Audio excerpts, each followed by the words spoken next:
Right, so this abomination of a package is actually my new mesh PC, which is a custom PC builder in the UK that I picked up on eBay for about £15–16. And after everything's gone wrong with the start of the video I already was going to make, the remnants of it are over there, who knows what will happen to that footage, this is what we're looking at today. There wasn't really all too much to go off in terms of photos, but there was actually some description. So they've taken out the hard drive, it's been upgraded over the years, and they're selling it because it's no longer suitable for Windows 11. Parts have been upgraded, they don't know what the specifications are, but you can go for the photos for information. So I think the only photo I saw was one of the front. And that was enough for me to bid on it. It's got caution labels and fragile written all over it, which is better than most things I get sent, especially better than the last thing. It's a combination of multiple boxes, including a Moonpig box. What have I actually bought today? Some of the mesh PCs were actually pretty good. They had a line of gaming PCs. You used to see them in the magazines. Oh, I think that's out. I don't think the polystyrene was doing much, but better to have it than not have it, I suppose. It is actually a legit mesh PC. This has fallen off already. Right, well, we've got an I/O shield panel for PCIe. What are the telltale signs we've got right now? We've got the actual mesh power button with a good old hearty thunk. What's going on around the back? Big old dent on top. A Windows Vista sticker, which was registered to Mesh Computers PLC. Graphics card. A TV tuner. It has definitely been upgraded over the years, because look at how someone bent this I/O shield in place. That's good. One of these. I don't know how that's managed to escape from the inside of the computer. How have they managed that? It doesn't matter. By the way, the mesh warranty seal has been broken, so our warranty is void. Let's get this open and see what's actually inside. I have had so many computers with bits just flying around. Is it a gaming PC? Custom PC by all accounts, but upgraded over the years. I do like the old mesh cases. They are pretty cool. I've got a bit of nostalgia for them. Dust. Oh, this has been upgraded. Right, so this is a Windows Vista era PC. What have we got that we can actually see? We've got a fan full of dust. More dust on the fans. There is a graphics card. It has got RAM. What type of RAM has it got? 133. That's DDR3 RAM. It is a 550 watts HEC power supply. HEC actually not a bad OEM provider. That probably does provide nearly 500 watts. It's got two 12-watt rails, so it's probably not lying about the power consumption. DVD drive that's been unplugged, and I'm guessing someone's pinched our SATA cables out of. Thank you, whoever's done that. We've got a dislodged component that's just been rattling around, which is, it's as dusty as the rest of it is. It's a Sapphire card of some sort. R7-240. Think we've looked at one of these before? I gave my one away. Let's just plug it in, turn it on, and see what it says, because I don't know. It's got two graphics cards, but we'll test it with the one that's in there, then test the one that was rattling around inside, because that would definitely be the jangling I heard coming from it, which I was hoping wasn't loose components, but does appear to be. Unless, okay, I'm beginning to piece together what I think might have happened here. They might have just screwed this in just to hold it in place as a, here, have this. Left this on the outside. Judging by how bent up this little bit here is, this has come loose, which means there may very well be a screw rattling around in here that was holding this graphics card in, which has come loose in shipping, and explains how it's ended up lodged in the corner of the case. I do also like this adapter we've got going on here.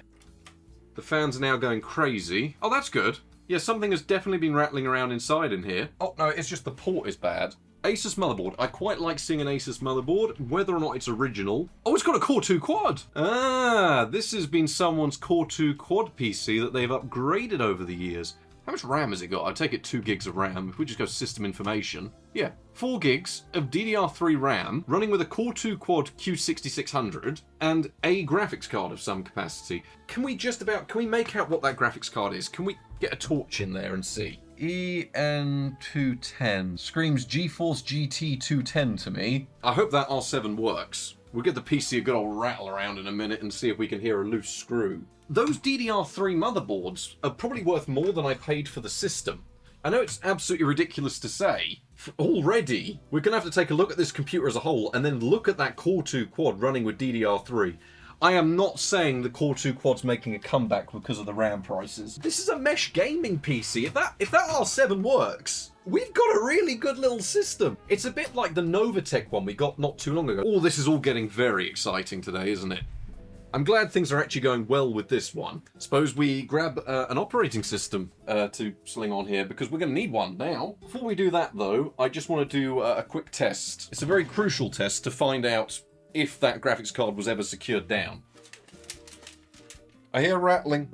I saw something. So I do in fact believe that that graphics card was actually screwed in, and they had just thrown it in as a spare. But, yeah. We don't know if it works, especially not now it's come loose, but that explains where the missing ports come from on the back.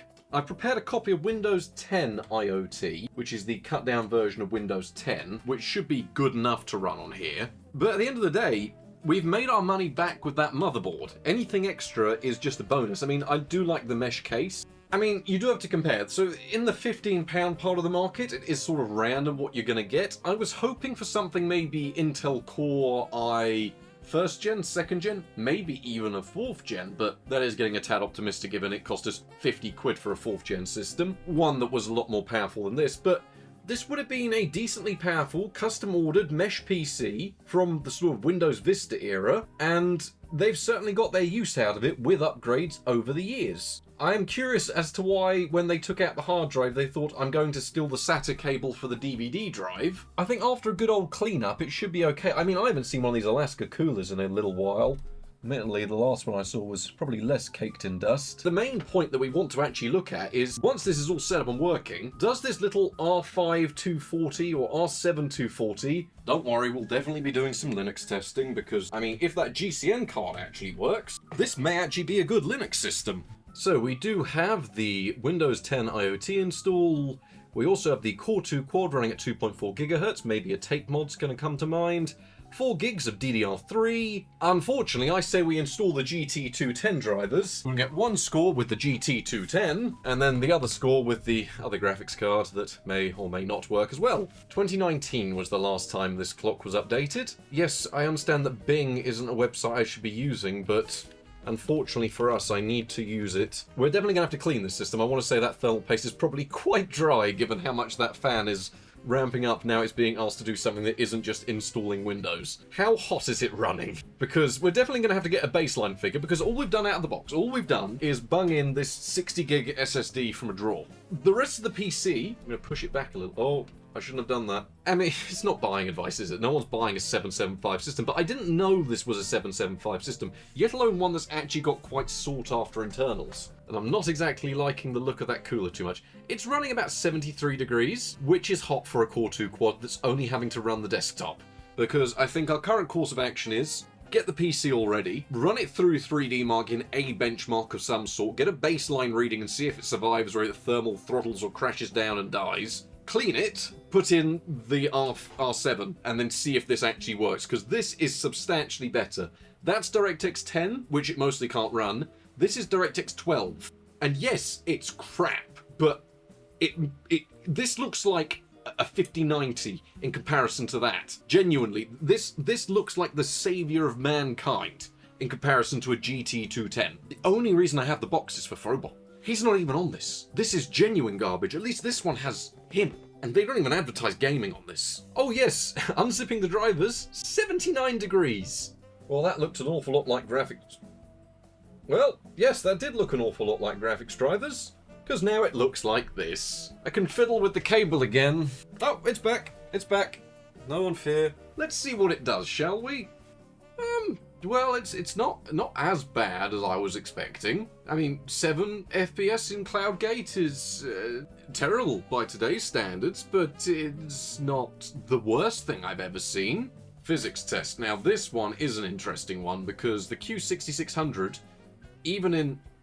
Yes, the fans did just ramp up. Even in the form it's in now, doing pretty good, to be fair. I mean, the physics score is not as high as I was hoping, and the graphics score is about where I'd place it. Well, the CPU went up to 110% and then immediately gave up straight after. Because it hit 92 degrees. I think we say that's enough. of GT210 and overheating computer time, let's take this apart and see what we can do with it. Because they didn't bundle this in for nothing, did they? It doesn't look too bad, it's just a boring Asus passively cooled one. 512 megabytes DDR3. Oh yes, that is mountains of dust. Oh yeah, what? There's like nothing left on that. It just looks like someone put grease on it. Yeah, we've got some filth to be cleaning up. That is caked. I don't even care about it being immaculate, I just want to get some of the dust out.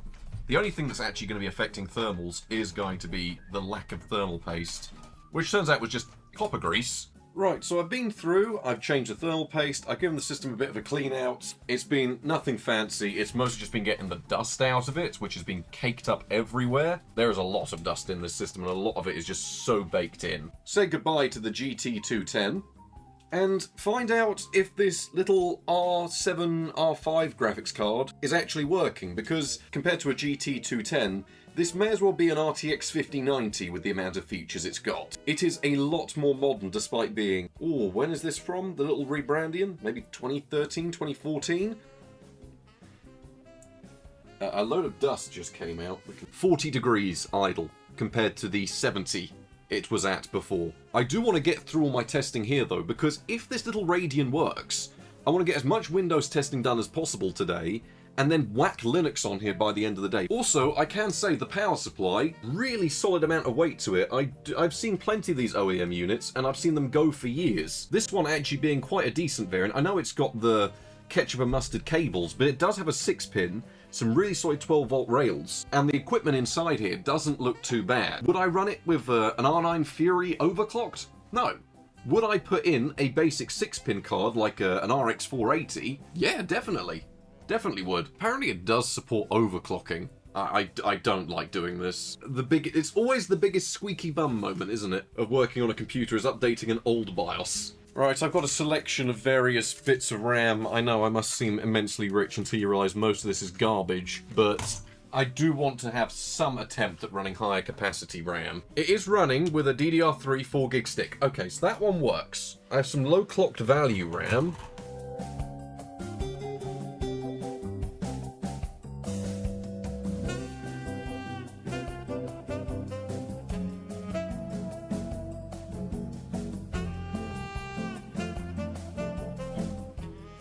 Well, I've had to go through my entire RAM supply to find RAM that will actually work in here. And do you know what it does? The cheapest RAM I was able to get from AliExpress. It's 4GB, 1066 MHz, really cheap sticks down there. I must have put them in another PC a while ago. They work! So we can actually get 8 gigs of RAM in here.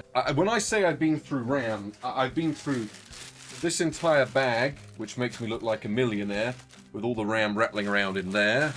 Gone through all of these, this RAM here, and I've even gone through all this RAM here. Yeah, it's overclocked our Core 2 quad up to 2.9 GHz. Yes, the memory is from an unknown brand, because it is genuinely just cheap RAM from AliExpress. It's running at 1066 MHz, so I'm not arguing with it. It is doing what I wanted it to do. And the Core 2 quad is running stable at its 2.9 GHz. We'll save that as overclock 2. So for disabling Spectre, you can either do it through the registry, or you can do it through a program called Inspector. And what we want to do is disable meltdown protection. So as we can see here, system is meltdown protected, yes. System is Spectre protected, no. Microcode update available, no. Performance is now slower. So not a huge increase, but certainly enough to be noticeable. We're pretty much nearly there, aren't we? We've transformed the Mesh PC. It's just taken a day and a half to do so. Yeah, this all seems good. So while we wait for the score, let's just recap real quick what we've actually done. So we fitted the mystery graphics card that was rattling around inside to replace the dying GT210. We've applied an overclock just shy of 3 GHz to the Core 2 quad, which is now no longer overheating. The entire system's been cleaned. The one actual upgrade we've made that's not included with the system was changing out the 4 gigs of DDR3 for 8 GB of DDR3, because, let's be honest, this video would be very boring if we were just limited by 4 gigs of RAM. What is it we're going to say? Oh look, GTA 5 can't load in assets because it's only got 4 gigs of RAM. It'd be really boring. So that is just purely there because it's a cheap upgrade. I mean, what, 4 gigs of DDR3 is still very, very cheap. These back in the day were like £2 a stick from AliExpress, which is why I've got them. And we are also currently running Windows 10 IoT, rather than the Windows Vista Mesh Computer PLC edition that this originally shipped with. Our CPU temperature now peaks out at 73 degrees when overclocked, which is monumentally better than it was doing when it was just dirty and running at nearly 100 degrees. So I'm happy with that performance. Our graphics score is now immensely better than our physics score. I don't think it'll be able to run Steel Nomad, but this is for my own personal entertainment to find out if this ancient mesh PC can actually run a modern benchmark. It's not actually going to load this, is it? 0.7 FPS and 0.4, so we're bouncing between half a frame per second and nearly 1 frame per second. Legendary. We all knew it was coming. Down here on the graph, which would indicate this was legendarily bad. I'm happy with that. Working mesh PC, 15 quid. It's 775 that actually works with 8 gigs of RAM. And now we get to find out how good it really is. So with that all set up and working, just what are the specifications of this PC? Well, I've gone back through the time portals of history and the Wayback Machine to figure out exactly what this model is and figure out what's happened to it. But first of all, just what is this computer? This is the Mesh Elite Quad PC, which released around 2007. You've got a Core 2 Quad Q6600, we're running ours here at 2.95 GHz, so just under 3 GHz, because I didn't much fancy taking the cooler off and doing the tape mod for an easier overclock. I've done it all manually. This PC can overclock with the motherboard we've got in here, and I do believe this was also an option that was offered on the stock PC itself. Our graphics card we've changed from the GT210, which was originally probably an 8500 GT, up to the R7240 that we found rattling around inside the system. Remember, ours has been upgraded. We did originally get 4GB of DDR3 included, but I have swapped this out for 8GB of DDR3 running at 1066 MHz. We're also utilising a 60GB SSD. It's just a cheap old one I've got lying around so we could at least boot something on the system because we got no storage included, and we're running Windows 10 IoT, which is the cut down and still supported version. Mesh PCs were custom built options available in the UK, and this one was probably on sale for around £700 on launch and is now around £15. So after doing all of the research I was able to do on this computer, it does appear that this model line started in 2006, offering the Core 2 Quad and high-clocked Core 2 Duos, with originally a nicer looking case than this, that eventually became this sort of more mid-range and more common mesh offering that I'm sure a few of us would have seen. About a year or so into their launch is where it became the classic mesh design, which also followed with a healthy price cut down to around £550. You've got to remember pretty much all of the specifications for this line up with what we've got, just at the end of the day this PC has been upgraded over the years. I'm assuming one of the main reasons you just swap out what is quite a nice Enforce motherboard these came with is purely because the motherboard likely died and this was the next best available LGA 775 board you could get a hold of, and you got a nice boost up to DDR3 as well.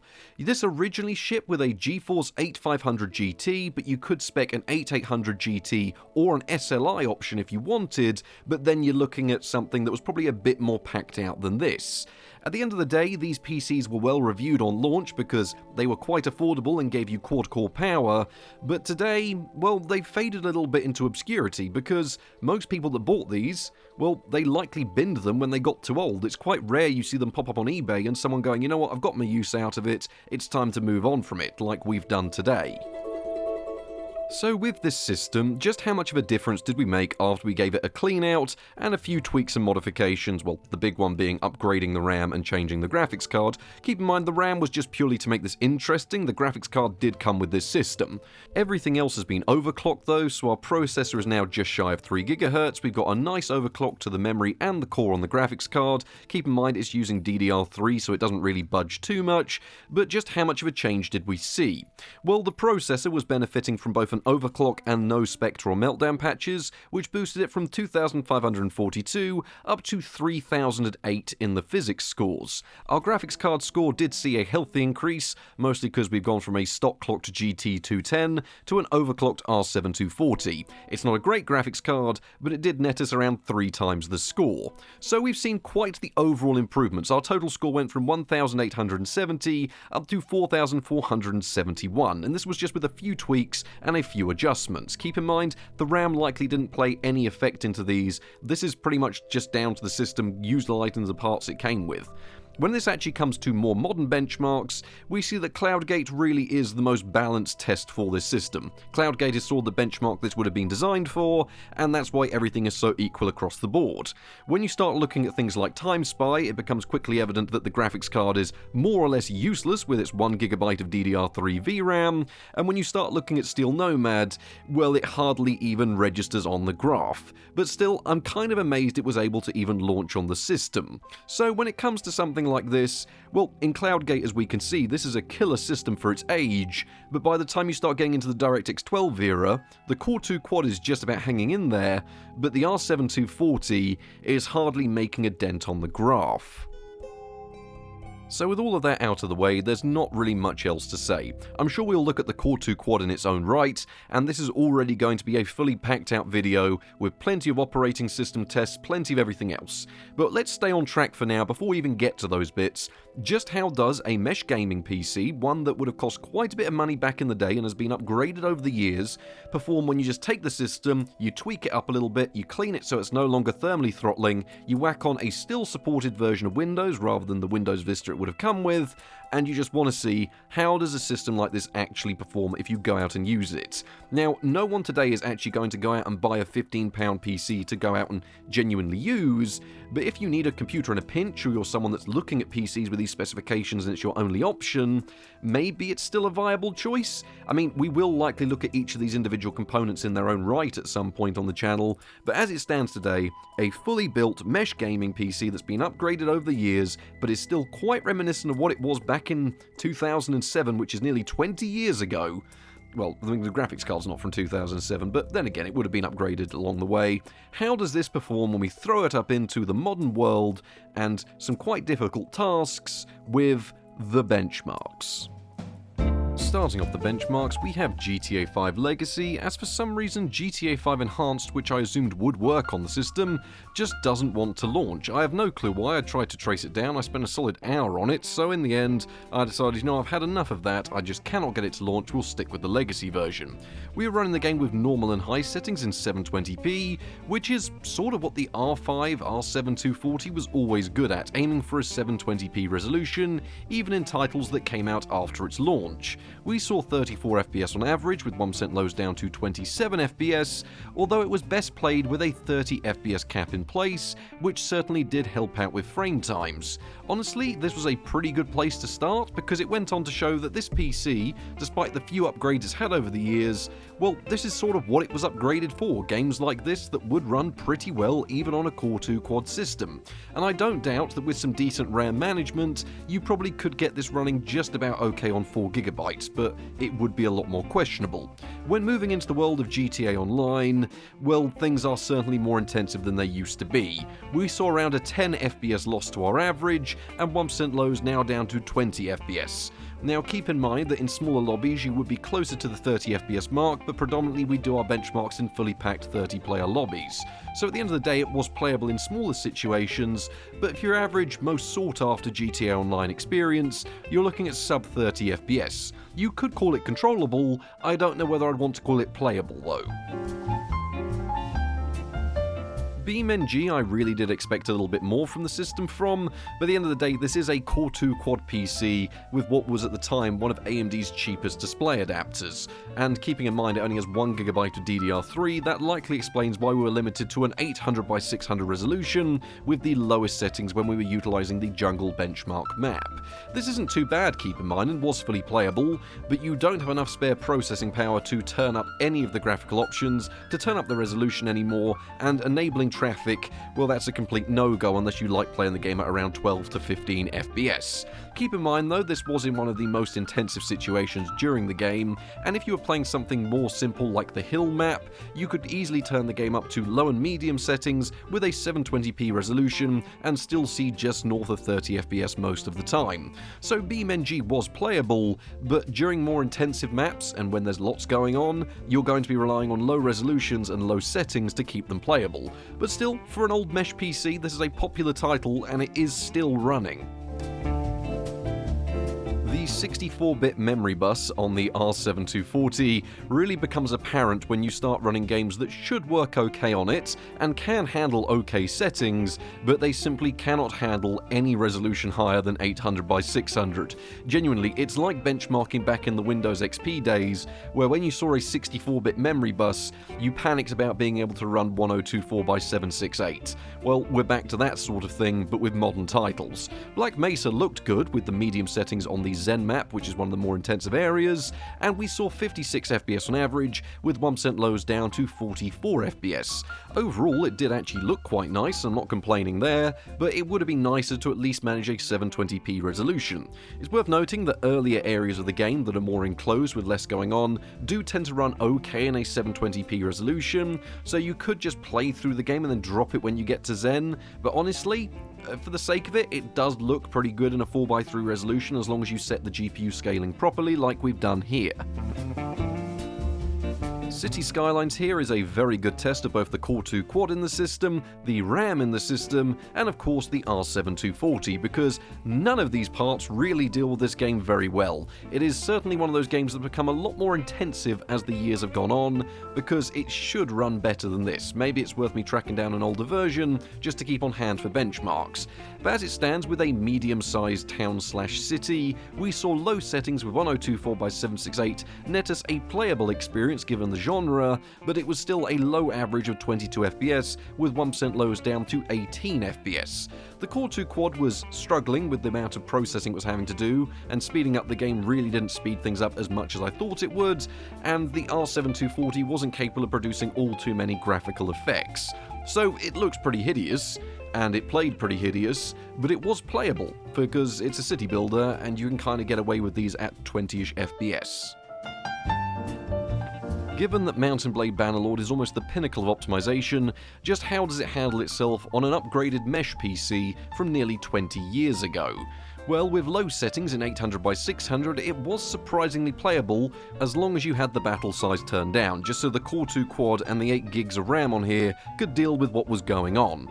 At the end of the day, this was quite an impressive result, because this is a system that would be more at home playing Mount & Blade or possibly Viking Conquest, and here we have it running the latest and greatest release of Bannerlord with the DLCs installed absolutely fine. So it is impressive to see such a recent title work well, but that's because, credit to the team here, the optimization on Bannerlord is fantastic given how good it can look with some of the larger battles and turned up graphical settings. Still, at the end of the day, we weren't on our very lowest settings, we were just down to low, and yes, the resolution was limited, but we've got a 64-bit memory bus on a graphics card that uses DDR3. What exactly do you expect? PlayerUnknown's Battlegrounds, I didn't go into expecting much of a good time. In fact, with DirectX 11, it hardly even launched a game, taking so long to eventually get you in a match that it would time out and then ban you from rejoining. That's genuinely how long it would take. I'm assuming that's probably because you died on the server and there was no game for you to rejoin. Moving over to DirectX 12 did at least enable us to get around 17 FPS on average, and that would allow the game to actually load in, but it didn't look particularly great. We had to use 720p with 75% scaling, the very low options which look absolutely hideous, and the frame rate was pretty abysmal. In fact, there's a reason why we're spectating someone, because the game is more or less so uncontrollable that I just died instantly, so PUBG, not really worth thinking about whatsoever. Fallout 4's latest anniversary update is certainly more VRAM intensive than the game used to be, so what card is going to suffer more than anything? Well, of course, the R7240 in this system, but hey, it's better than the GT210 we were using, which wouldn't even be able to launch this game. We managed to get the game playable in built-up towns and cities, but this came at a cost. We had to use the low preset and then go into the settings to turn everything either off or down, and then enable the game in 480p. That's right, we're down to standard definition definition resolutions when it comes to stuff that's been updated.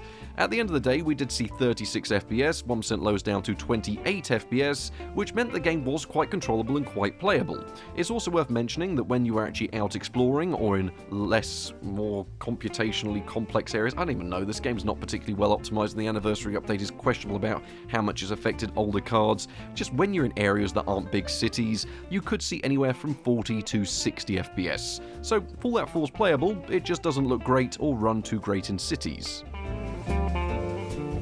Continuing on with the RimWorld benchmarking save that we just seem to be progressing along with every time we benchmark this now, and the average FPS is taken from the game running at 3 times speed, but then again, as most people will know, this game is not about the frame rate the game goes down to when you are accelerating the game, because if we put it back to 1 time speed, we get a locked 60 FPS. At the end of the day, this game is about tick rate, and although the version 1.6 update has helped dramatically with multi-threading, we are still running a Core 2 quad processor with some rather lacking IPC in areas. Now, utilizing DDR3 RAM, which is quicker than DDR2, and we are certainly utilizing the 1066 MHz variant that we have available, did help performance, and it was quite playable. So RimWorld, I'm going to say you get away with this one, provided you're playing on smaller maps with smaller colonies, and you don't mind the tick rate going down when there's lots going on. Still, at the end of the day, RimWorld, great game, playable, and it's on a mesh PC that cost us 15 quid. Metal Gear Solid 5, oddly enough, actually pre-configured our settings based on the Core 2 Quad and R7-240 combo, so I'm guessing they knew that someone would be trying this at some point when they put it together. Metal Gear Solid 5 is one of the most optimized games of all time with the Fox engine, and defaulted to medium and high in 720p. Yes, it was targeting 30 FPS in the settings, so I left it like that, and to be fair, we didn't quite hit a locked 30 FPS when there was lots going on, as you're probably seeing on screen, because we were slightly beneath this for most of the gameplay, around 28 FPS. Worth keeping in mind though that being the Fox engine, our frame times were brilliant. And this is keeping in mind the fact that this game is running with medium and high settings in a high definition resolution. Compare that to something like PUBG or Fallout 4, where we were simply just hardly struggling to get a frame rate or seeing the game in 480p, and it looks like they performed a miracle. But still, it's playable, so I'm going to give this one credit more to the game than the system, but then again, someone's upgraded mesh PC is managing to produce visuals this good. And just to put into perspective how this sort of PC runs games of its era, or at least games around the era it would have been upgraded in, well, you're looking at around 30 to 40 FPS when running games of that sort of era with medium and high settings in 720p. So the R7-240 is not great, but the Core 2 Quad deals with them really rather well. 8 gigs of RAM is more than fine for something like Tomb Raider, and no, you're not turning on things like Tress FX and things like that, but this is really solid performance and is likely why this PC even exists in the first place. Someone was probably just using it and figured, you know what, I could use a little bit more performance, what can I do? Stuck in the R7-240 and suddenly they're playing games in 720p with settings that are higher than the consoles of the era, so you can't really argue with the performance there. It's like having a slightly nicer Xbox 360 really. But finally, can it run Crysis? Well, yes, with high and very high settings, an odd combination of both of them, we saw 800 by 600 produce us around 38 FPS on average, with 1% lows down to 28 FPS. So a bit similar to Tomb Raider, just with a few more frame rate fluctuations. You got to keep in mind this game is incredibly single-threaded, and even with the Core 2 Quad running overclocked, well, even there's a reason people went with Core 2 Duos back in the day. When games were only utilizing 1 core, maybe 2 cores at maximum, they did offer you more performance. But still, I can't really argue with this. At the end of the day, this would have been a benchmark that's oddly appropriate for a system of this age, and it's dealing with it very well. It's just limited on resolution, but then again, it's Crysis. You're going to play it with higher settings, and if you'd have to drop the resolution to do it, that's just something you're going to have to live with. So overall performance is pretty much bang on where you'd expect it to be. In many ways it's comparable to the Novatech PC that we got last year, 2 years ago now, which was once again a DDR3 based LGA 775 system, but in that case had actually been upgraded with the Nvidia root featuring a GT430. And honestly, there's probably quite a lot of comparison between a GT430 and an R7240. Yes, the R7240 is far more modern, but at the end of the day, they're both relatively low-end display adapters. They're not exactly anything particularly fancy. And because of this, it meant that they did well at things it was designed to do. It was designed to run games of its era passably. Things like GTA 5 worked perfectly fine, Tomb Raider worked perfectly fine, even Crysis, you could argue, worked perfectly fine, was more limited probably by the single-core performance of the Core 2 Quad. At the end of the day, though, there were certainly problems. Newer titles really couldn't manage anything more than 800 by 600 because of the low memory bus. Not that it really matters too much when you're dealing with a graphics card like this. And there was a few other problems, such as lack of API support. I will likely do a dedicated video on the Core 2 Quad, but you can't launch things like Counter-Strike 2 anymore. And yes, I did try and do workarounds and emulate the features like SSE4, but it looks like they've gone ahead and patched these because I would just get a different error or a different form of crash after patching out the requirements. Well, emulating the requirements is probably the more correct way of saying it. At the end of the day, it's interesting to see this performance, but I wouldn't say it's anything that I wasn't already expecting, which is why I've got a few other avenues I want to take this video. So overall performance when it comes to something like running Windows, well, it's absolutely fine. It deals with day-to-day fine. We're running a cut-down version of Windows 10, and we're running on a Core 2 Quad with an SSD. It was never going to feel slow. It feels perfectly fine to use. But there are some people that are going to be saying, why haven't you tested Linux? And that's exactly what we're going to do, because if there was ever a PC that would work well, at least to my knowledge, it would be something like this. It's got a Core 2 Quad, which is a somewhat still capable quad-core processor. We've got 8GB of RAM running at an okay speed. We've got an SSD in the system, and we've also got, and this is the most crucial part, a GCN-based graphics card, which means it's got Vulkan support, which means that Proton should actually work. More than this, it's got updated drivers, there may be some performance benefits, but most of the time when you hear people talking about this, it's never about something like the R7240. It's always about something like the 7970, the R9 Fury, the R9 390, the R9 290, the actual big powerful flagships that had power, VRAM, and on Windows are out of driver support, whereas on Linux they are still receiving updates. So can a PC like this, which is using a low-power GCN counterpart, actually do anything when we throw it into the world of Linux? Now, originally there was an intro to this section, but my camera, in its infinite wisdom, decided that it would start the day by formatting my SD card after about half an hour of filming. But you've not really missed much, because at the end of the day, we've seen the performance over on Windows, and it did about as well as a PC like this should. It's a Core 2 Quad PC that someone's whacked in a relatively cheap GCN1 graphics card to replace their GT210 that they also included. And I figured today, rather than this being a separate video, why don't we try something new? Because one of the most common questions I get in all videos is, why didn't you test Linux? What do you think this is? This is a CatchyOS install, that's what you missed me installing, that we're about to get ready for gaming. Now, the thing is, we're going to test this on Linux, we're going to make sure that we test every possible aspect of this system, and everything is going to be included in this video. So CatchyOS should be a good choice. Generally, the best way of thinking of CatchyOS is it's a bit like Bazite, but for computers that are old, or a bit crap, to be honest. It's a good operating system, we've dealt with it before, and we can quite easily make it ready for gaming by clicking this button here, which is just install gaming packages. So this does take a little while, so it has to download about 800 megabytes of data. That'll get Steam and everything installed. While we're here, I do just want to run terminal, and you can see here what we've got running. So nothing's changed from the system. We're running Linux 6.18.8-1, CatchyOS. It's been turned on for about 5 minutes or so. We've got the Core 2 Quad Q6600 running overclock still, with the R7240 also added to the system. It recognises our 8 gigs of RAM. This is as exciting as it gets. So we've got this all running. We should be able to get some more up-to-date drivers on here. We'll wait for the gaming packages to install, which includes things like Steam, 7-zip, all the things you sort of need, different versions of Proton, custom versions of Proton, everything we could need to get into Linux gaming. Because a system like this does do well on Windows, but even with modified drivers, GCN1 is out of support. Whereas over here on Linux, you've probably all seen the articles. GCN 1 to 3 gets an amazing 20 to 50% boost in Linux.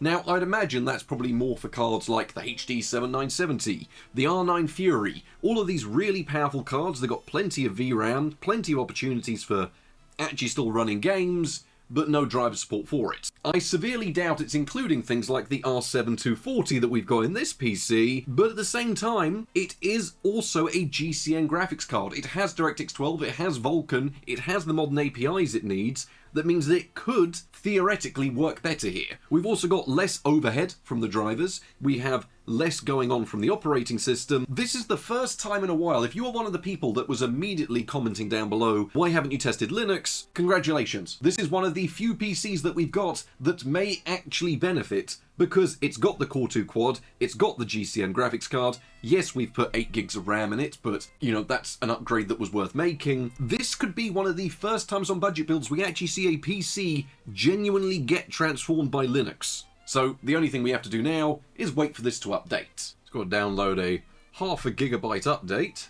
Right, I finally got some degree of proof of concept. It just means that we are going to have to leave the computer downloading absolutely everything overnight. I've not changed any graphics settings, I just decided to download Fable so we could get at least something a test. But honestly, when we take away the factor of an external hard drive, it's all running quite well actually. What kind of graphics settings is it defaulted to? We still have to remember we are still running a pretty mediocre graphics card. Let's see if we can do 720p, which doesn't seem too bad. I mean, we're running a mixture of low and a couple of medium settings. Yeah, I mean, to be fair, the Linux experience is good. You just can't go into it expecting it to be able to take on bits you've already made of a setup. You've just got to go into it knowing it's going to be a fresh install every time, which when you get maybe 36 to 40 megabits per second download, makes it a bit more of a pain to test than you think. But anyway, at least we've got some proof here. We actually have graphical acceleration, it's working all fine. Let's just let everything download overnight, and I'll try and think of something to do in the meantime. We've got the graphics card back up to the clocks it needs in LACT, so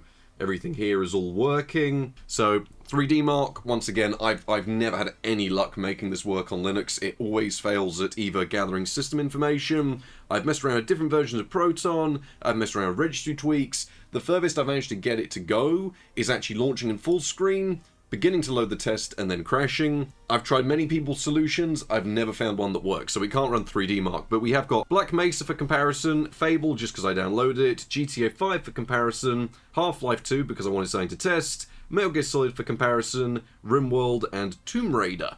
So a nice quick selection. I say quick as if this didn't take me 12 hours to get these all downloaded. I really need to make a Steam caching server or something like that, if something like that is possible. But I think the best thing we can do now is start getting everything ready and seeing just what kind of performance we get over on Linux. Now, we are running the exact same graphics card clocks.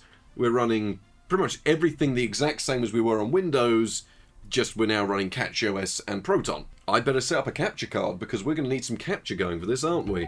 Right, well, starting off the benchmarks, and this is not exactly looking amazing. We are using the same settings that we were using over on Windows.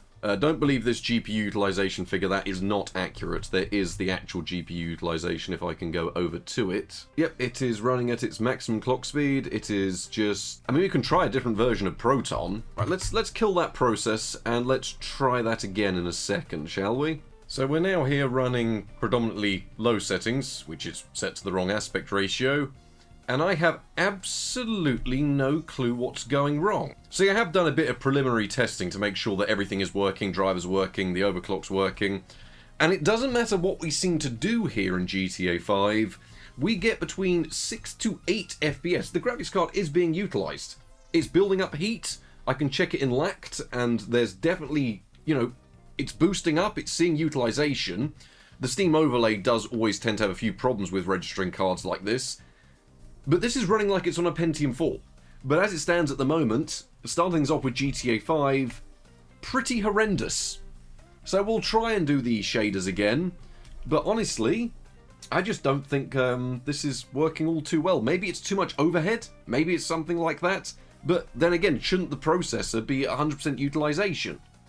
It's also using a lot of VRAM apparently, 2.6 gigs out of the 1 gigabyte available, but we are also running it with the lowest settings possible. So who really knows? Well, we can see if things get any better with Black Mesa, but as it stands at the moment, These are the exact same settings that we were using over on Windows, and it doesn't look particularly great, does it? Between 20 to 30 FPS with the graphics card being utilised, we are running the same overclock, and it's not looking fantastic here either. I mean, it is running, and it's running better than it was for the last couple of titles we've tested, but this just isn't a fantastic experience so far. I'm hoping that as we go through and test various APIs, maybe even just some natively running games, that maybe something will improve, but this is... I don't want to call it terrible, because it's not. The fact this is working as easy as it is quite impressive.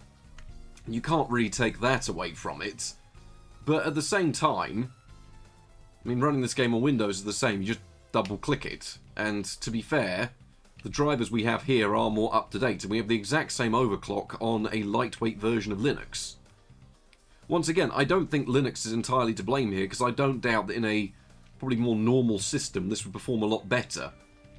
Which makes me wonder, do we take this graphics card out and give it its own dedicated video testing it on Linux to see if maybe it was the system causing these problems? But then again, I suppose we'll wait to see and find out.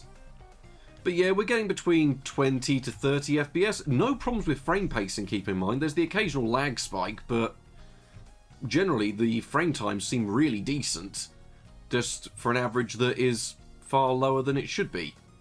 I've checked, it's nothing to do with VSync, it's nothing to do with the display manager, it's nothing to do with Proton. I just think it could just be something weird with this system, which is not entirely unheard of. But Black Mesa, not looking particularly great. Well, the game looks great, but it's not running fantastic, is it? Well, I can't really see there being all too many problems here with Fable, because we've already tested it just to make sure that the system was working. But it does appear that sort of a golden age for this type of system is sort of games from the early 2000s, because running on Linux, they are running perfectly. Some of these games, I mean, Fable does have a few problems over on Windows these days, but we can probably get away with turning up the graphics just a little bit. Brings us up to around the high region. And we're getting around 40, 45 FPS with high settings. So these types of games are going to work pretty much perfectly by the looks of things.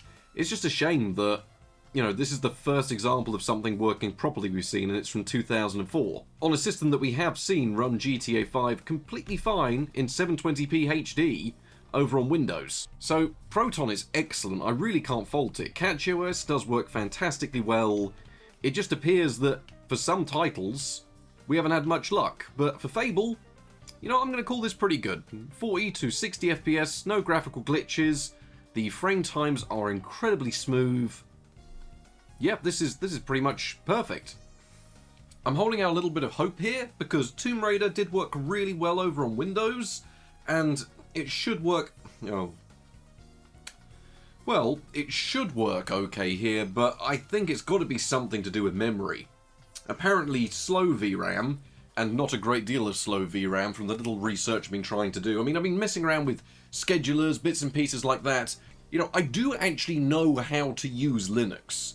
I'm not the most proficient user in the world, but as people have noticed before, I can quite comfortably go in, change bootloader settings, do bits and pieces like that. I want the system to do well. But this is doing far worse than I thought. Something just seems wrong. But I've investigated nearly everything at this point, which when you consider, you know, it's running with Proton and bits and pieces like that, shouldn't this be working fine? Well, yeah. Tomb Raider, not a success on this one here, unfortunately. Real shame, because it'd be nice if it did work, but these are the same settings we used over on Windows. It's got to be something to do with RAM management. I think that's the last thing I can think it is. Well, we've still got one more title to test, and who knows, maybe the next one will save things for us and then it'll turn out all okay. I don't think so, but not exactly the best thing in the world going on here, is it? Well, things seem to be going a little bit better in Metal Gear Solid. I mean, it's still not fantastic performance, and this game is incredibly well optimized. So we're seeing, once again, excellent frame times. The game is pretty much staying at a constantly bouncing around 18 to 20 FPS. But it's very controllable. It's just, yeah, this is with lower settings than what we were using before, and we're still not seeing a particularly great frame rate, really, are we? So I suppose we'll see if it gets a little bit better. I've tried a lot of the tricks for improvement. I've tried my best to make things work. Yeah, it's not really going our way today, is it, unfortunately? it does make me curious to try the R7 graphics card in an actual proper system and see if it maybe improves things. Maybe it is overheads, maybe it's something like that, but I've tried more or less everything. There's really only one game left to test. So far, the only game that's been playable has been Fable, and that is an original Xbox game. Then again, the only real monitoring we've got is, we know the clocks have gone up, we know the graphics card's definitely getting its temperature up, it just doesn't seem like it's being properly utilised at all, and I have no idea why. It's got to be something VRAM related, I'd imagine. Well, that's Metal Gear Solid for you. Well, we've got some good news of something that seems to be running quite a bit smoother actually, especially at 3x speed acceleration here with RimWorld. In fact, our frame rate is smoother overall when we're accelerating, and the game is at a noticeably higher tick rate, which explains that there is lower overheads here on Linux than there are on Windows. It's just a shame that this is the only example. I mean, technically it is a 3D engine, it's utilising Unity, but at the end of the day it's only used for things like shadows and bits. It is primarily a top-down 2D game, it's RimWorld. I mean, let's be honest, if you're watching this channel you must have seen plenty of gameplay of it, because it's simply one of the best games there is. So, a bit of a confusing one there, because we can now see there is less overheads, the game is running smoother. Yes, utilization isn't as high as it could be, but that's because this game, despite the multi-threading updates with version 1.6, is still single-core heavy for certain tasks, so a Core 2 quad is going to struggle. Just a shame that this is the best example of an improvement that we've actually got. Bit of a weird one there, isn't it? Now, I don't doubt there are plenty of people chiming in and typing out their comments of what we could have done differently to get better performance. Probably some people suggesting different distros, different versions of Proton, and different solutions and different fixes. But I did spend a solid 48 hours with this, messing around with options and trying to get better performance. And personally to me, I think it's because of a DDR3 based graphics card running through a 64-bit memory bus using a Core 2 quad to handle the overheads of Proton and Vulkan and translation layers. That's my running theory. At the end of the day, this does make things more VRAM intensive, and as we've seen, this card and dealing with VRAM is not something it deals with very well. I've tried plenty of options. I've tried changing kernel management, I've tried changing power settings, I've tried changing drivers, I've tried forcing clocks. Yes, I've tried plenty of things. I do know how to use Linux. People have noticed before that I have actually gone through and rebuilt bootloaders in Grub so we could log into systems that had locked passwords. I do have a rough idea what I'm doing with Linux. I'm not someone that's new to this. I know quite a bit about what I'm doing, and honestly, I expected more. I'm a tad disappointed that this wasn't transformed by Linux, because I wanted to give it the best chance possible. I mean, I left the entire system on overnight so I could download games to test and actually get some benchmarks done. It just didn't work out the way I thought it would. But still, that'd be a rather sad point to leave the video on. There has got to be something else we can do with it. So I give to you the next section of the video, which is designed to answer probably the last question anyone could have regarding the Mesh PC that we've bought today. Well, that seems to have been pretty much underwhelming at every turn, unfortunately, so despite it was fun to use Linux on here, and I've been dabbling around with it for just over 48 hours, I can't make it work properly. I genuinely, what I believe is it's hitting some sort of VRAM limit on the card. The switching from VRAM to system RAM is just so slow that in any title that even slightly exceeds it, performance goes out the window. Which is why titles like Fable Lost Chapters work fine, RimWorld works fine, probably a lot of older titles would work fine, but I think, this is a lackluster graphics card in the first place, and it's just not doing all too good. I'm sure we'll return to this at some point. We can definitely pin this down. If we do some actual Linux testing this year, which is coming, we can deal with that graphics card and see if maybe something can save it. We will find out. For now, though, I think what we're going to do is answer the last thing there is to answer about this PC. We've taken a look at nearly everything, but we have just sort of left, neglected and down at the bottom, and it's still covered in dust, this GT210. And you know what? It came with the computer, and we want to cover absolutely everything, every question possible. So, can we do anything with this? Well, it turns out that apparently there is a certain release of GeForce drivers that run on Windows 2000 that support the GT210, apparently. So why don't we find out? Let's turn this thing off. It's been fun using Linux. Say goodbye. And it's time to find out, can Windows 2000 save the GT210? This is not a question I thought we'd be answering today. In fact, it's a question that I didn't think anyone would ever assume they wanted to answer, but here we are. We are in the world where apparently this is a question that someone's probably going to ask, or kick up a complaint saying, oh, you might have used Linux, but it came with a GT210 and you didn't utilise that in the video. Well, yes, we've already made a very comprehensive deep dive, but we have never once tried launching a GT210 on Windows 2000, so this answers a couple of questions. One, does it work? And two, is there a second answer? Or is it just a case of, hey, maybe this gives the GT210 some sort of use? Is it even going to install? I mean, I doubt it's even going to work on an SSD, but these are questions we have to ask. If not, we'll bung in some sort of IDE drive.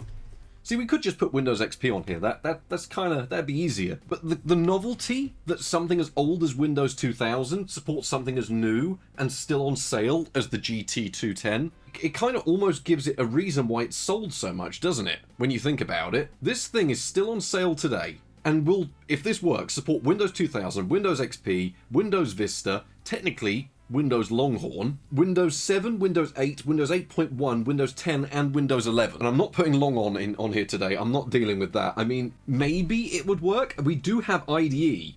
Right, I'll try setting up another USB stick. If not, I'll make a disk for it. But we'll get Windows 2000 put on here real quick. I'm feeling, I don't even know how to say if it's particularly lazy, but I can't be bothered to stand around troubleshooting USB problems in Windows 2000 right now. I've done it before, but there's so many little things that can go wrong that we're just going to do this the simple way, which is to put it on a disk and then plug in an IDE hard drive. All of this just to prove that maybe the GT210 in this is somewhat useful. Of course, nothing but the best tracks data CD in the world. Genuinely maybe one of the best things that we've ever featured on the channel. The amount of use I've got out of this old Packard Bell gaming laptop just for easy access to Windows XP is absolutely insane, because the amount of issues I've had burning ISOs on Windows 10 and 11 cannot be understated. This drive could work, it could also not work. Did you want pain and suffering at the end of the video because there wasn't enough of it on Linux? Welcome to the world of classic Windows. Oh, there is a copy of Windows 7 on that hard drive. Well, the hard drive works and it's got an operating system. This will not boot. Don't tell me that's actually booting to Windows 7 on a obscure hard drive that's just been found in a drawer. Is this just a straight up install of Windows 7? What was I doing in 2020 that made me want to run a Windows 7 on a NetBurst computer that's also got a Windows 7 thing that'll boot? Yeah, 2020, that is the correct date. Right, Windows 2000 is ready. Put this laptop away now. Let's just write on top of that Windows 2000. Windows 2000 SP4. If you're wondering if Windows 7 works on there, yeah, it works fine with an install from a NetBurst Pentium 4. Beats me. Usually Windows 7 dies, but the good news is that was a 32-bit Windows 7 install and it worked with our 8 gigs of RAM. See, the part that I always find comical, you'll go online, you'll search Windows 2000 or old version of Windows USB install. It has just got so much harder to do for some reason as time's gone on that I have reverted backwards. I just do everything via disks now when it's something this old because it's just easier. Yes, 8 months ago I made a video saying stop buying them about the GT210, which shows up as the top result for GT210. And we benchmarked it, we properly benchmarked it. We did GTA 5, GTA Online, Black Mesa, Gary's Mod, Skyrim, RimWorld, Halo, Just Cause, Project Zomboid, Far Cry, Morrowind, Star Wars Battlefront, Crysis. We went to town on this. Do I really need to do all of this over IDE? In which case I had to find another IDE cable. Do I have an IDE cable on hand? Right, we'll do this way. I think this drive works. Do I have to find another IDE DVD drive? Do I even have one? I might have one somewhere. Stop searching for problems. The only problem is you. Lock that up there. Right, see if it installs this, I suppose, and then we'll find out if the GT210 is saved by another operating system. Yay! We live in a cruel, ironic world. The mystery disk is always Longhorn. Does the GT210 work on Longhorn? That's a good question. For some people that have never seen this, the Longhorn install is pretty cool. It is a weird combination of Windows XP meets Windows Vista. It's sort of like, what if you tried to make the future back in, when was this, 2004, 2005? We will still test the GT210 on Windows 2000 at some point. It'll be a video. For now though, we're finding out if it works on Longhorn. Welcome to the end of this video, everyone, where if you've made it this far, I'm answering all possible questions. You want Windows tests? You got them. You want Linux tests? You got them. You want Longhorn tests? You may get them. It depends. I don't know if this is going to boot. It could just die. Has anyone ever ran a GT210 on Longhorn using the stack of power that is installing it? But there is an orange bar saying it's installing, so maybe this will work. Who actually knows? Well, it nearly did it, but it didn't at the end of the day. So we're here with Windows XP, because Windows XP is close enough. Sort of amazed this one installed, because the disk is covered in dust, and it's still installed pretty fast. But yes, as much as the GT210 does have Windows 2000 drivers, it also has Windows XP drivers, so we may as well try and use these. But it's working really well on a Core 2 quad, to be fair. Look at that, Core 2 quad Q6600, just under 4 gigs of RAM available. It probably has no idea what our graphics card is. It has no idea what anything is. Why would it? It's Windows XP. This computer is modern for Windows XP. The Windows 2000 ones would have been a lot older, but at the same time, if we're not testing Windows 2000 today, maybe we can see if it's any good on Windows XP, install a few programs and softwares and bits and pieces like that. Just give it a quick run through and test, and then we can call it a day for the Mesh PC. I'm sure we'll see components from it showing up on the channel, but I don't really know what else to do with the thing. I must admit, this is a lot more modern of an installer than I was expecting. This is kind of overkill, but for 15 quid, even if you didn't get the R5 or the R7, that would be, to be fair, this probably does work on Windows XP fine. This would be absolutely excellent for classic Windows. Leave it doing its thing and come back in about 10 minutes when it's done. Not quite as impressive as it being Windows 2000, but just to give some idea of maybe if there's some use case for the GT210 that came in this, it does actually show up and work on Windows XP fine, so I'd imagine it'll also work fine on Windows 2000. If people really want, I will put Windows 2000 on a computer, and we can give it a go. Probably something less modern than this, because I did track down what was happening between Longhorn and XP. Definitely some weird stuff happening with the chipset. You probably could work around it, but I'd need more time than I've got available unless this video is going to be weeks and weeks and weeks away. But as it stands at the moment, it does seem to work absolutely fine. We've got 16 unified shaders, 4 ROPs, a release date of 2009, and to make it all the more better, we get all of the options through the NVIDIA control panel. So if we go to Manage 3D Options, we get plenty we can do. Anisotropic filtering, we can force that on, sure, 16 times. Anti-aliasing, override that, I want it on 8 times CSAA. Transparency, multi-sample, Halo is not compatible with the anti-aliasing mode set in the... You know what? Do it anyway. I've enabled anti-aliasing on the GT210, don't complain about it. Yeah, for an 800 by 600 image, we're playing the game with very high settings. Currently at a locked 30 FPS, but we'll wait and see what it does when we're actually on the ground and the frame rate cap's gone. Oh yeah, we're talking well into the hundreds of FPS. We've got the Core 2 quad, we've got 4 gigs of RAM, well 8 gigs, not that I can use that much. This is a very smooth and very good looking experience. So the GT210 for Halo, fantastic. Honestly, this is like, I blew myself up. This is actually a pretty good use case for the GT210 apparently. You get lots of legacy options enabled. This is the original 2004 release, this is not the updated Steam version. So honestly, this should give Half-Life 2 a pretty good chance of actually working fine. Right, it set itself all to high, anisotropic filtering. I'm fairly sure we got that set in the drivers anyway. 3, we're hitting the frame rate cap. It's not just the GT210 that matters here, to be fair. Having the Core 2 quad is exceptionally overkill. A Core 2 Duo would be better. It's why I usually advocate for a good XP system, just go with a really high clocked Core 2 quad, because then you end up with something that would be absolutely insane for something of that era. Well into the hundreds of frames per second, the textures look great with the texture filtering going on. Dragging us into the 2004 era, we're getting sort of pretty decent flagship level performance from a card that is awful. Oh, am I going to end up recommending the GT210 after it? This entire video is just going to be a recommendation for the GT210 at this point. Does it hit nearly 30 FPS with high settings, 1024 by 768 on a GT210, the world's worst display adapter? You know what, this is actually not too bad. It looks great. Keep in mind, we're also forcing external settings for anti-aliasing and bits and pieces like this. I mean, it's not exactly hitting the pinnacle of frame rates here, is it? It is hitting 30-ish FPS in 1024 by 768, but the highest settings with no graphical glitches. You know, very similar frame rate to the original Xbox. I can't really argue with that. just better visuals. I'm quite enjoying this actually. This is just a bit on-the-fly Windows XP era benchmarking. Unreal 2003 ultra settings hitting about 60 to 80 FPS with no problems whatsoever on a GT 210. This shouldn't be impressive because the GT 210 is still one of the top-selling graphics cards day on day, year on year in the UK because of just how cheap they appear and how high up the searches they appear on Amazon. You can buy these off the shelf. This isn't too bad. And they'll just go in any PCI Express system. It's working great, and all we've had to do is change a few options around, enable a few things in the drivers, we get a nice digital signal out of it, meaning even on a modern IPS panel, it's looking great. I suppose the last thing to do, try Crysis. Okay, over on Windows 11 we got 24 FPS, roughly. We got about 24 FPS over on Windows 11, and that was utilising DirectX 10. Okay, high settings is asking too much. We get about 10 FPS with high settings utilising DirectX 9. Oh, it has! This looks genuinely terrible. But we are getting playable frame rates in Crysis on the GT 210.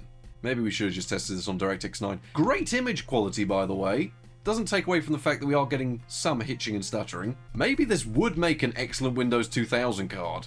Because what are you going to be running on Windows 2000 more intensive than this? You're not. Well, there we go. Crysis on the GT 210. All thanks to the power of Windows XP. Should have been Windows 2000. It looks absolutely hideous. What happens if we turn it up to medium settings? Can it manage medium Crysis? Oh, that was an interesting effect. Well, medium settings looks immensely better. And to be fair, if this was your only option for Crysis back in the day, I'd imagine you'd suffer through just so you could see the amazing effects like that. It's nearing in on 30 FPS if we don't move. There we go. As long as we don't move, Crysis, running on the GT 210, saved by Windows XP. I think this was an interesting little experiment, but it's a shame it wasn't Windows 2000. So there we have it, our cheap mesh PC that we picked up today for about £15. And honestly, it certainly paid for itself, not just with components, but the sheer audacity of this video. I've not tried doing something in this format before, where we've essentially merged almost 3 different videos into one. We've got the first video testing the PC, finding out what it is and running the benchmarks on Windows, then we've just spent the next couple of days running it through Linux, and then I spent the last afternoon I had with the computer, otherwise I was going far too deep into territory we didn't need to, making it run Windows XP of all things, nearly running Windows Longhorn, keep in mind. So if you've made it through to this part of the video, congratulations. Honestly, that last section is probably my favourite because the completely unhinged nature of forcing random operating systems onto the computer was rather fun, and also did actually redeem the GT 210 to a slight degree and makes me want to test it properly in its own video on Windows 2000. But still, there's a couple of things we got out of this. One, is buying a DDR3 based LGA 775 gaming PC a good idea? Probably not, I'd say they're at their limits. I will test the Core 2 Quad directly to find out, but this gives you a pretty good idea of how things go. Generally, you'll get a mediocre graphics card, and in the situations where the graphics card's not limited, something else will be. They're still perfectly fine to use every day, provided you're running an SSD, and you can run them perfectly fine on both Linux, Windows, and honestly, from what we've seen today, your best experience will be on Windows XP of all things. So, yes, it's been a bit of a weird one, but I now own a mesh gaming PC, which is something I wanted to do since I very rarely see them pop up on eBay anymore. Anyway, thank you all very much for watching. I hope you all enjoyed what is a video. The video length is probably about over an hour now, so congratulations for watching the longest video I've ever made, and good night.